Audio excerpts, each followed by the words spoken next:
अपने पसंदीदा शो के फुल एपिसोड देखने के लिए अभी डाउनलोड करें दंगल प्ले ऐप।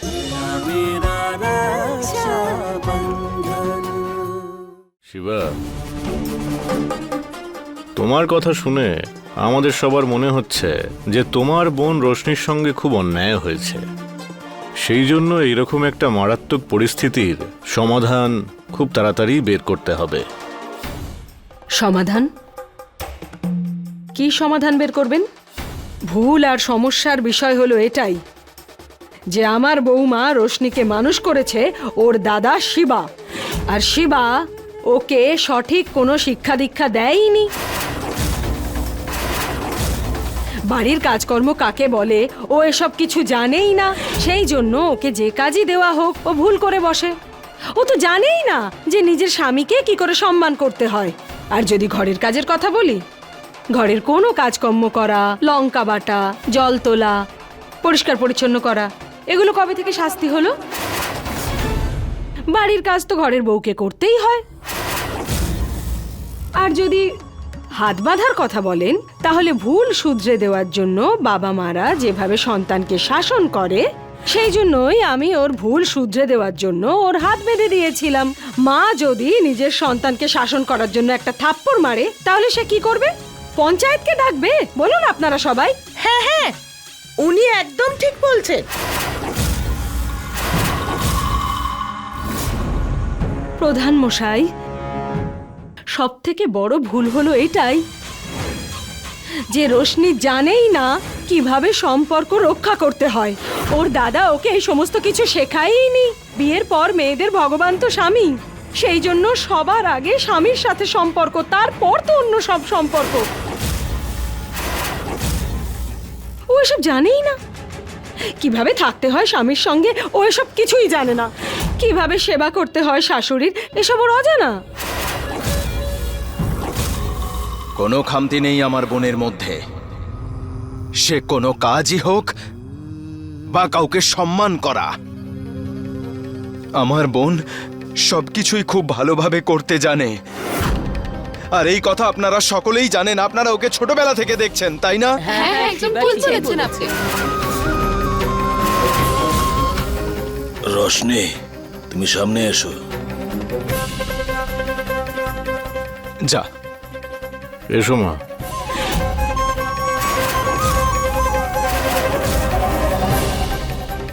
আপনারাই ওকে জিজ্ঞেস করুন, কখনো ও সকালবেলা উঠে এক কাপ চা ওর স্বামীর জন্য বানিয়েছে? বা কখনো শাশুড়িকে নিজের মা মনে করে তার পা টিপে দিয়েছে? এক মিনিট। একটি মেয়ের একজন ভালো বৌমা বা স্ত্রী হয়ে ওঠা চা বানানো বা পা টিপতে জানলে হয় না। মহাশয়, আপনারা জিজ্ঞেস করুন, আচ্ছা অর্জুন কি কখনো ওকে স্ত্রীর সম্মান দিয়েছে? স্ত্রী হিসেবে গ্রহণ করেছে ওকে? জিজ্ঞেস করুন না যশোদা দেবীকে, একজন ভালো শাশুড়ি হয়ে কখনো তার বৌমার মাথায় হাত রেখেছে কিনা। অর্জুন, একজন স্বামী হিসেবে তুমি কি তোমার স্ত্রীকে কোনোদিন কোনো উপহার দিয়েছো?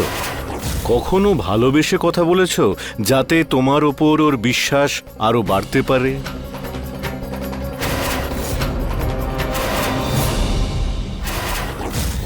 আপনি কি কখনো আপনার বৌমার জন্য কোনো গয়নাগাটি বানিয়ে দিয়েছেন, বা ওকে এটা বলেছেন যে সেও আপনাদের পরিবারের একজন অংশ? না।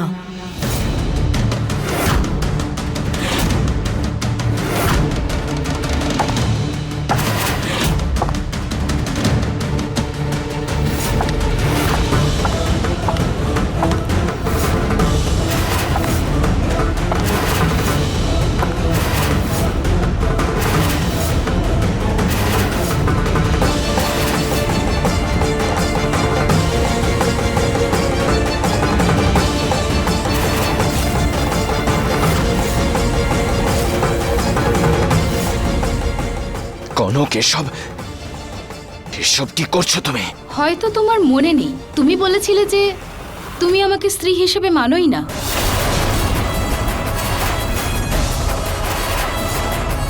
তাই তোমার মনের মতন করে কেন থাকবো? দেখতে পাচ্ছেন আপনারা সবাই? এই হচ্ছে শিবার বউ। ওর পোশাক আশাক দেখছেন আপনারা?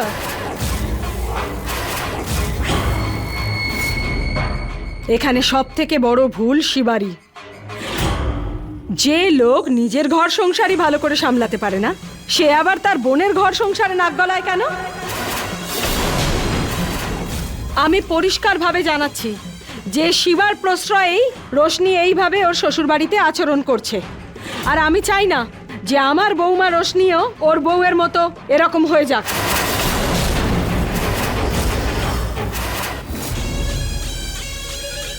সেই জন্য আমার আপনাদের সকল প্রধানের কাছে অনুরোধ যে আমাকে একটা সুযোগ দিন, যাতে আমি এই শিবাকে শেখাতে পারি যে ঘর সংসারকে কি করে নিয়ন্ত্রণ করতে হয়, কিভাবে নিজের বোন আর নিজের বউকে সঠিক শিক্ষা দিতে হয়।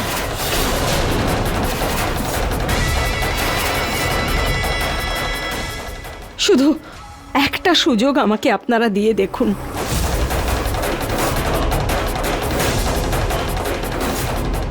অর্জুন, তুমিও সামনে এসো।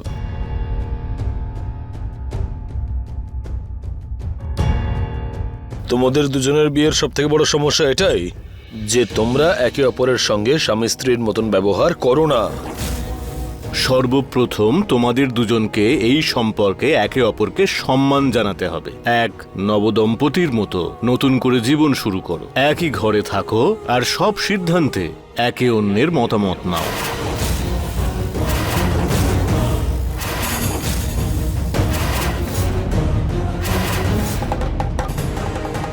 মহাশয়,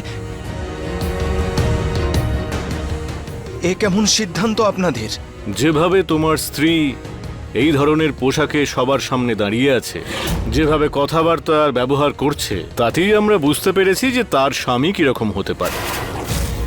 তাই আগামী 15 দিন পর্যন্ত তোমাকে যশোদা দেবীর কাছ থেকে ব্যবহারিক শিক্ষা গ্রহণ করতে হবে, কি? যাতে তোমার পরিবারের প্রতি মানুষের সম্মান বৃদ্ধি পায়, লজ্জায় মাথা হেঁট হয়ে যাওয়ার বদলে।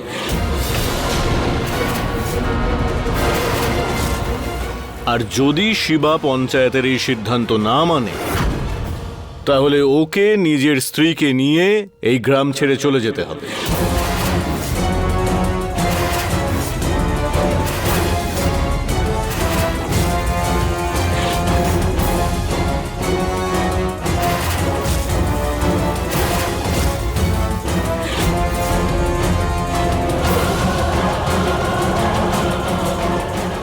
আপনারা যা বলবেন।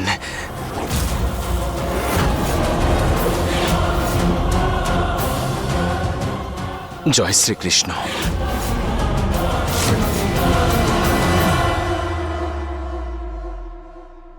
আজ পঞ্চায়েত যে সিদ্ধান্ত শুনিয়েছে না, তার কারণ একমাত্র তুমি। তুমি যদি এই অসভ্য পোশাকে না ওখানে যেতে, তাহলে আজকে আমার বোন আমার সাথে থাকতো কনক। যখন আমি তোমার স্ত্রী নই, তাই যা কিছু হলো তার জন্য আমি কেন দায়ী হব?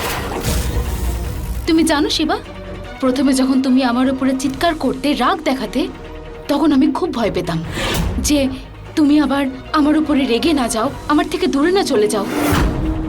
কিন্তু এখন আমি ভয় পাই না। জানো কেন? কারণ প্রথমে যখন তুমি আমার উপরে রাগ দেখাতে না, সেই সময় আমি এটা বুঝতে পারতাম যে আমি সত্যি তোমার স্ত্রী, আর আমি তাতেই খুশি হয়ে যেতাম। আর যদি তুমি সেই পুরনো কনককে ফিরে পেতে চাও, তাহলে আমাকে স্ত্রীর অধিকার দাও। না হলে এভাবে চিৎকার করো, আমার কিচ্ছু যায় আসে না। পৃথিবী যদি ওলট পালট হয়ে যায়, আমি তোমাকে না ক্ষমা করব আর না আমার স্ত্রীর জায়গা দেব কখনো।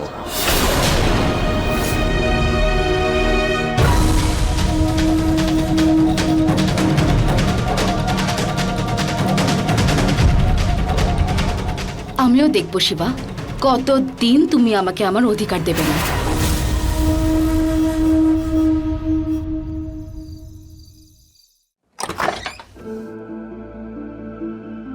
কি করছেন আপনি? দেখতে পাচ্ছ না নাকি শোয়ার জন্য বিছানা ঠিক করছি। তুমি কি প্রথম রাতের জন্য অন্য কিছু ভেবে রেখেছো নাকি? খবরদার আমার সাথে এরকম ভাবে কথা বলার চেষ্টা করবেন না।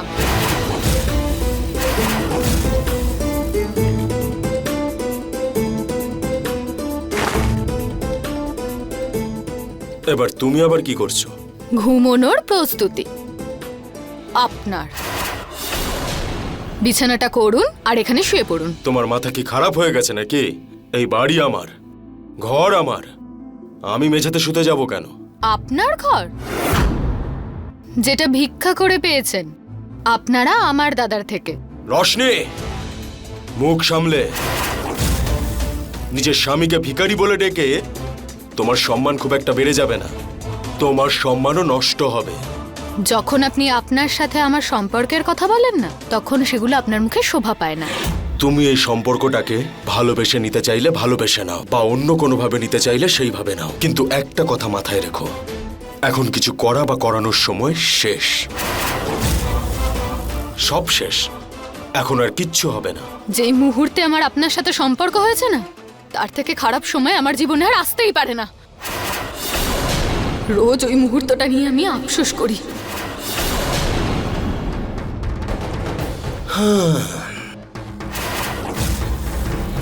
সমস্যাটা যখন তোমার, তখন তুমিই নিচে শোবে, আমি কিন্তু নিচে শোবো না। এই ঘরটা পণে এনেছি আমি। আমি কেন শুতে যাব নিচে? আপনি গিয়ে ঘুমান। তাহলে চলে এসো, শুয়ে পড়ো। তাছাড়াও স্বামী স্ত্রীকে তো একসাথেই শুতে হয়। আর যদি কেউ আমাদের দেখে নেয়, তাহলে কিন্তু আর একটা বিপদ নেমে আসবে, ভেবে নাও।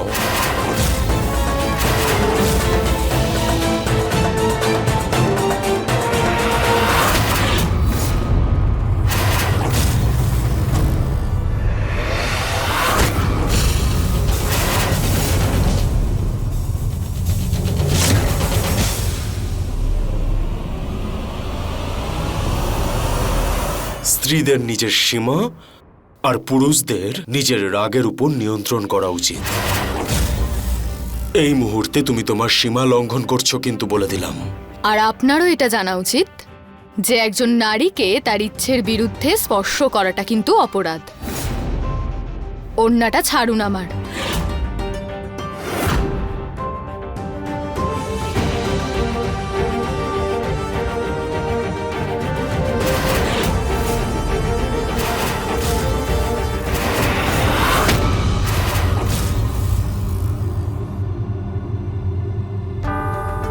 আমি না ওই ধরনের পুরুষদের মতো নই, যারা মহিলাদের ওপর জোর করে নিজের অধিকার দেখাতে চায়। তার জন্য আমার ভালোবাসাই যথেষ্ট। ভালোবাসা তো তাদের মধ্যেই থাকে যাদের মধ্যে মনুষ্যত্ব থাকে। আর যতদূর আমি আপনাকে জানি, আপনি ভিতর থেকে যেমন কঠোর, বাইরে থেকেও ঠিক তেমন।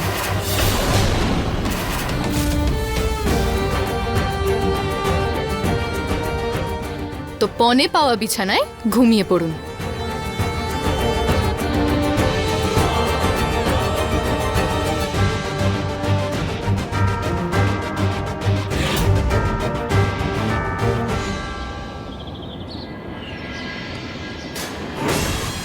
এভাবে এভাবে এভাবে যদি নিজের বোন আর বউয়ের হাত মুচকে দিতি না, তাহলে আজ ওরা তোর মাথায় উঠে নাচতো না।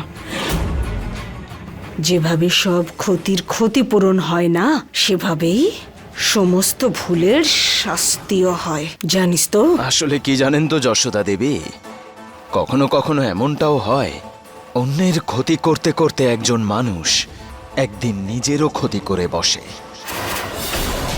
এমনটা যেন আবার না হয় আমার এই হাত মুড়তে গিয়ে আপনার নিজের হাত যেন না ভেঙে যায়।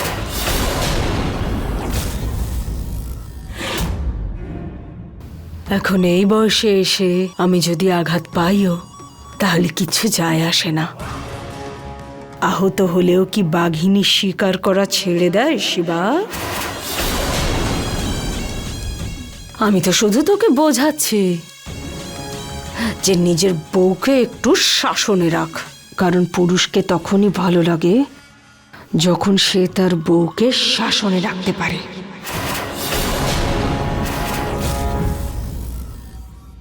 যশোদা দেবী আমার বাবা ছিলেন পঞ্চায়েত প্রধান উমেদ প্রতাপ সিং।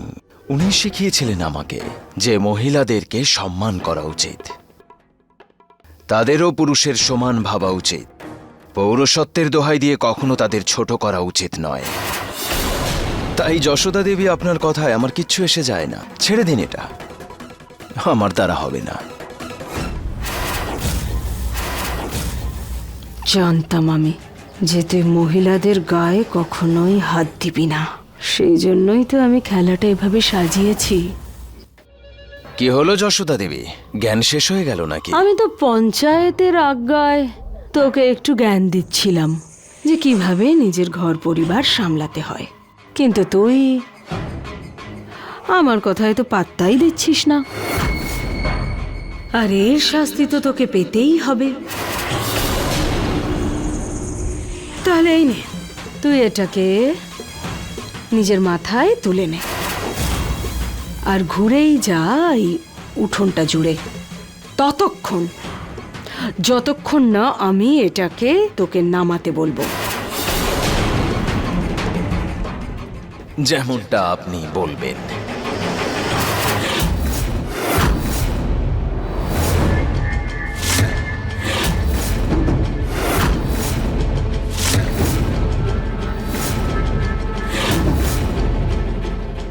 চল।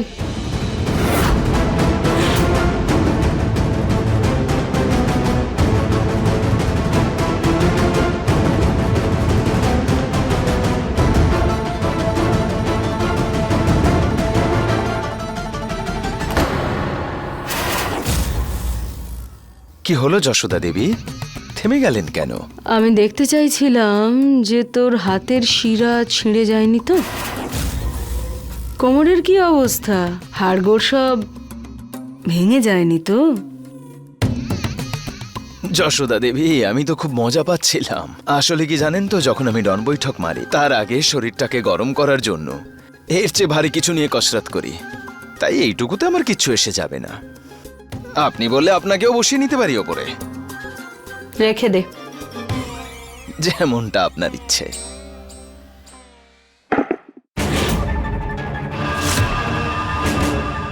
মহান শিবা, খুব বড় বড় কথা বলছিস না?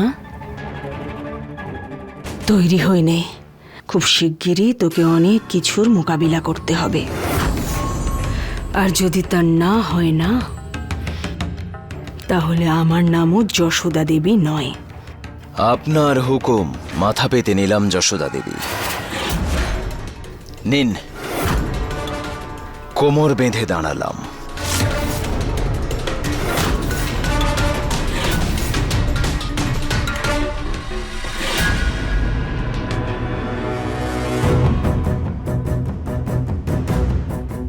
আপনার সাথে এই লড়াইতে আমারও ফায়দা আছে যশোদা দেবী।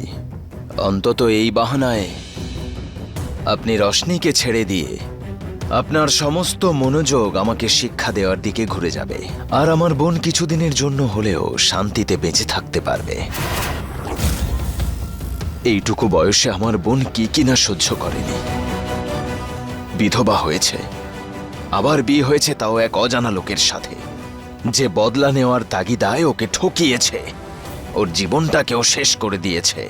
তারপরেও এই মার ছেলের অত্যাচার।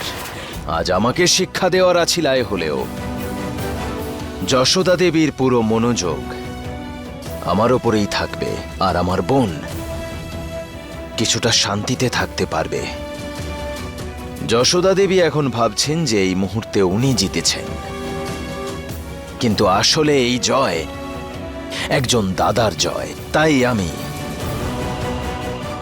একটা মুহূর্তের জন্য দেরি করিনি পঞ্চায়েতের সিদ্ধান্ত মেনে নিতে, যাতে এদের মনে হয় যে জয়টা এদের হয়েছে।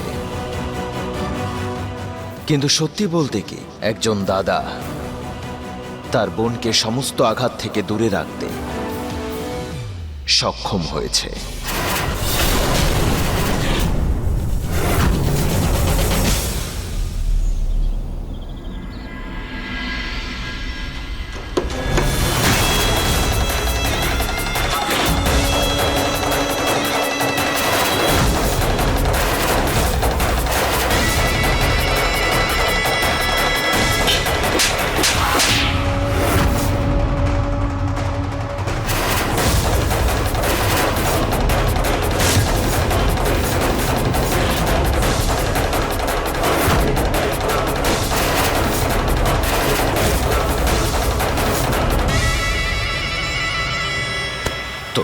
সাহস! তুই আমার বোনের গায়ে হাত দিয়েছিস? কে তুই? আরে আমার সাহসের কথা ভাবিস না, তোর বোনের বুদ্ধির কথা ভাব। এ তো এটাও জানে না যে মহিলাদের কি কাজ হওয়া উচিত আর পুরুষদের কাজ কি হওয়া উচিত। মেয়েদের হাতে না বালা, চুড়ি আর খুন্তি ভালো লাগে, অস্ত্র নয়। তুই শিবা, কি করছিস তুই? হ্যাঁ, ছাড়। যাকে প্রণাম করা উচিত তার কলার ধরছিস তুই, অসভ্য! ও আমার ভাই!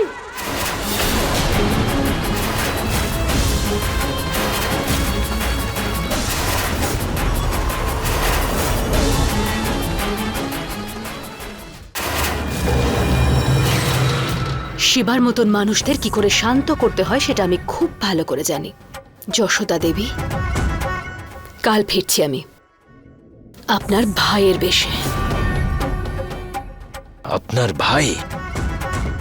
আপনার সাথে আগে কখনো দেখা হয়েছে?